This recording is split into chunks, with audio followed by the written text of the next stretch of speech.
Hi, I'm Sarah Chen, and this is the story of how I learned that sometimes family can be your worst enemy, especially in business. For 10 years, I poured my heart and soul into our family's small tech company, transforming it from a struggling startup into a $50 million enterprise. But sometimes success breeds jealousy even among those who should be celebrating your achievements. I still remember the day everything started, when our family business was nothing more than a small computer repair shop in a strip mall. Dad had started it 20 years ago, and it was his pride and joy, even though it barely made enough to support our family. My sister, Emma, was always his favorite, the one who got straight A's and went to an elite business school. I was the quiet one, the one who stayed behind to help Dad while pursuing my computer science degree at a local college. "Sarah, you're wasting your potential here," Emma would say during her visits home from college. "You should aim higher." But I saw something in our little shop that others didn't: potential. While Emma was studying theoretical business models, I was learning real-world programming and spotting gaps in the market. During my final year of college, I developed our first proprietary software, a simple but effective tool for small businesses to manage their inventory. It wasn't revolutionary, but it was user-friendly and affordable. Dad was skeptical at first, but when local businesses started buying licenses, his attitude changed. "Maybe you're onto something here, kiddo," he said, finally showing a glimmer of pride in my work. Those words meant everything to me then. If only I had known they were as temporary as morning dew. The business grew steadily under my guidance. I worked 14-hour days, 7 days a week. While Emma was climbing the corporate ladder at a prestigious consulting firm in New York, I was building something real. Our little repair shop transformed into a software development company, and our client base expanded from local businesses to national corporations. Mom watched it all with quiet concern. "Don't work too hard, Sarah," she'd say, bringing me dinner at the office. "You need a life outside of work too." But I was driven by a vision, and maybe, deep down, by a desire to prove myself to my family. 5 years into our transformation, we hit our first million in annual revenue. That's when Emma suddenly became interested in the family business again. She quit her job in New York and moved back home. "I think it's time I took my rightful place in the company," she announced at a family dinner. With my business expertise, we could really take things to the next level. Dad beamed at her words. "That's wonderful, princess. We could use your professional touch around here." I sat there, fork suspended midair, trying to process what was happening.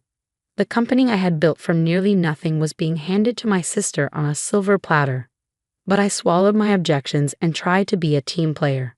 Emma was appointed as co-CEO alongside me, despite having no experience in our industry.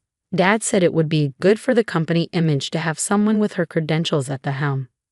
I focused on product development and operations while she handled marketing and investor relations. The next 5 years were a study in contrast. While I continued developing new software solutions and maintaining client relationships, Emma focused on creating a glamorous image for herself as the face of the company. She gave interviews about being a woman in tech and accepted awards for entrepreneurship, all of taking credit for innovations my team and I had created. Our revenue continued to grow, reaching $50 million annually, but so did the tension between us. Emma began excluding me from key meetings, making decisions without consulting me, and slowly pushing me to the sidelines of my own creation. Then came Dad's 60th birthday party. The day everything changed. The party was Emma's idea, of course. She rented out the grand ballroom of the city's most expensive hotel and invited all our business associates. It was more of a networking event than a birthday celebration, but that was Emma's style. Everything had to serve a purpose. I arrived early to help with the preparations, wearing a simple black dress that Emma immediately criticized. "Couldn't you have made more of an effort?" she hissed. "These are important people coming tonight." I ignored her comment and focused on greeting guests as they arrived. The room filled quickly with business associates, clients, and family friends. Emma worked the room like a politician, while I stayed in the background, making sure everything ran smoothly. During dinner, Emma clanked her glass and stood up for a speech.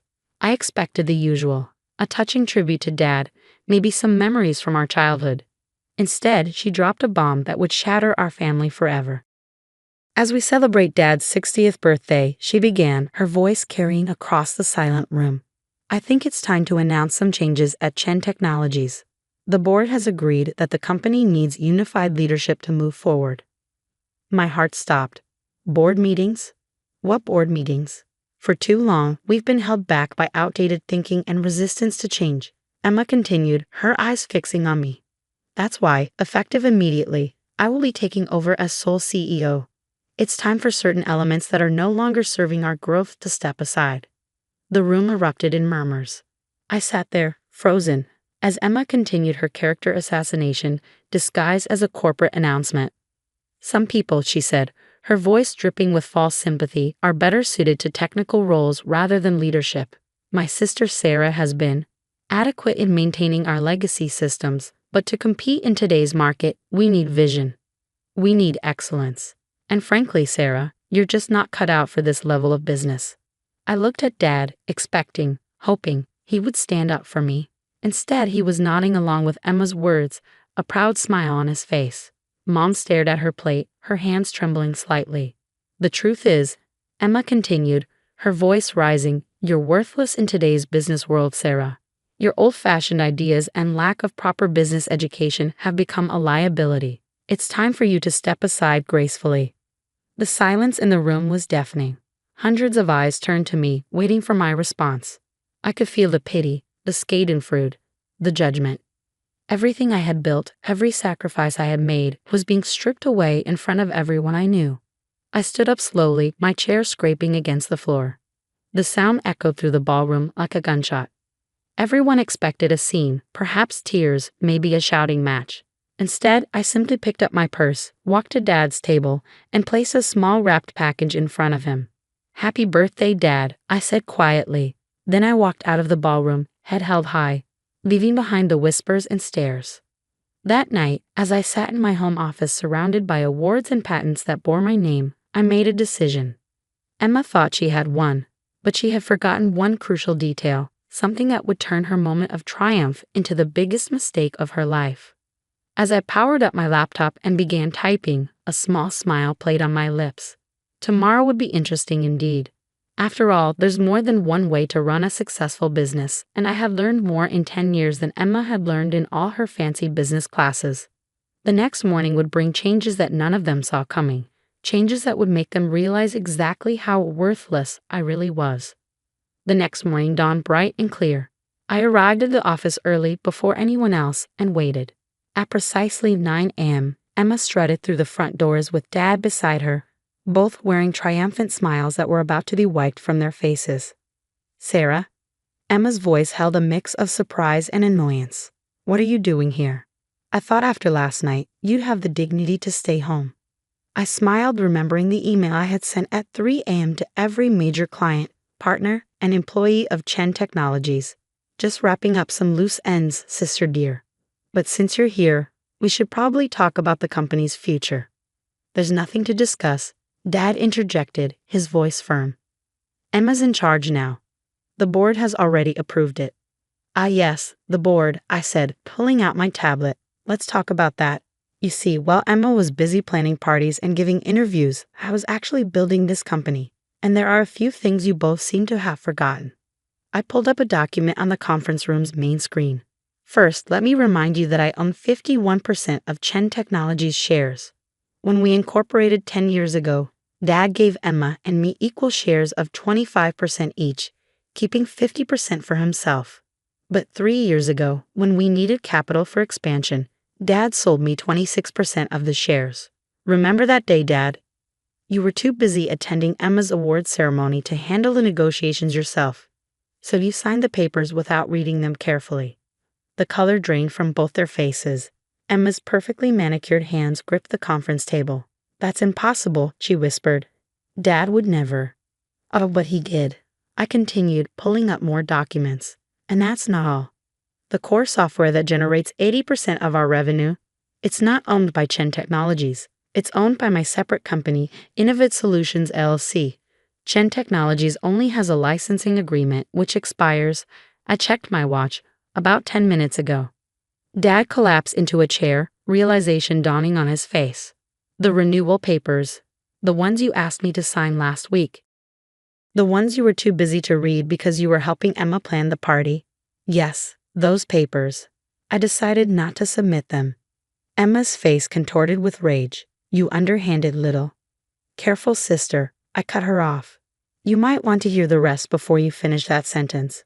While you were busy announcing my supposedly graceful exit last night, I was sending emails to our clients.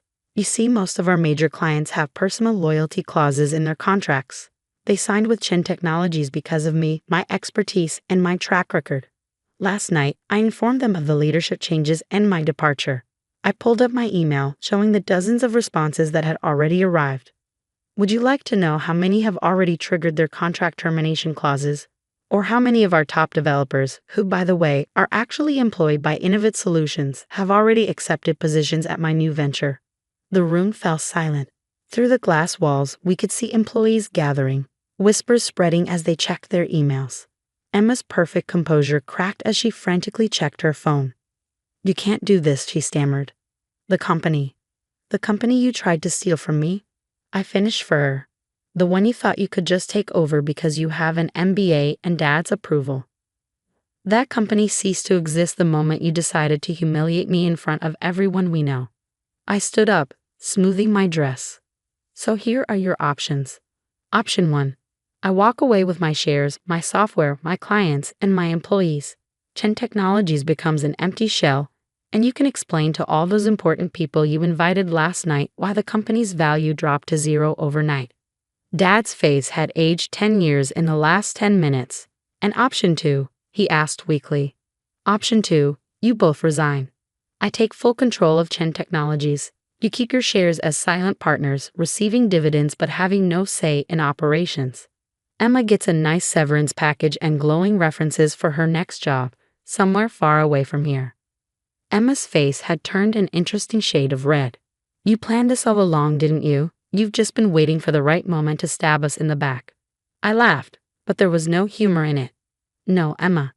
I spent 10 years trying to be a good daughter and sister while you both took me for granted. I built this company from nothing while you collected accolades for my work.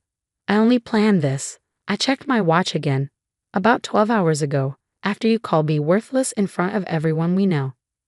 My phone buzzed, another client termination notice. Time's running out. What's it going to be? The next hour was a blur of paperwork and lawyers. By noon, I sat alone in what was now my office, looking out over the city. The company I had built was now truly mine, but the victory felt hollow. Family relationships lay in ruins around me, trust shattered like dropped crystal. Mom came to see me that evening, her eyes red from crying. Did it have to end this way? She asked softly. They gave me no choice, I replied, my voice gentle but firm. They would have taken everything I built and discarded me without a second thought. She nodded slowly, understanding but sad. What happens now? I showed her the plans I had already drawn up, expansions, new product lines, innovations I had been holding back. Now I built something even bigger, but this time, I'd do it without having to carry people who see me as worthless. Over the next year, Chen Technologies, under my sole leadership, tripled in value. Emma found a job with a startup in Silicon Valley, humbled but hopefully wiser. Dad retired, finally understanding that his golden child had nearly destroyed his legacy. We see each other at holidays, maintaining a polite distance that masks the wounds that may never fully heal. Sometimes late at night, I look at old family photos and feel a twinge of sadness for what we lost. But then I remember that night at the birthday party, the look of disdain on Emma's face. The way Dad nodded along with her cruel words. In business and in family, respect is earned, not given. They learned that lesson too late. As for me, I learned that sometimes the quiet ones, the ones dismissed as worthless, are the ones you should watch out for, because we're the ones who know how to build something from nothing and how to take it all back when others try to steal it. My story spread through business circles, a cautionary tale about underestimating the wrong person. These days, when I attend industry events, I often catch whispers. That's Sarah Chen, the one who. They never finish the sentence, but they don't have to. My success speaks for itself. Last week, I received an invitation to speak at Emma's business school's graduation ceremony. The topic? Hidden Strengths, the Power of Underestimated Leaders. I accepted the invitation with a small smile, already planning my speech. After all, I have quite a story to tell. The company continues to thrive under my leadership, but more importantly, I found peace with my decisions. Sometimes the strongest message you can send is simply proving people wrong. And sometimes the best revenge isn't about destroying others. It's about rising so high that they can't help but see their own mistakes. As I write this from my office overlooking the city, I'm reminded of something my mother once told me. Success is the best revenge, but wisdom is knowing when to stop seeking revenge and start seeking growth. She was right. I've moved past the need for revenge now. These days, I focus on building something meaningful, something that will outlast all the petty jealousies and family dramas. I still keep that wrapped birthday present I never gave Dad. A photo album of the company's journey from that tiny repair shop to what it is today.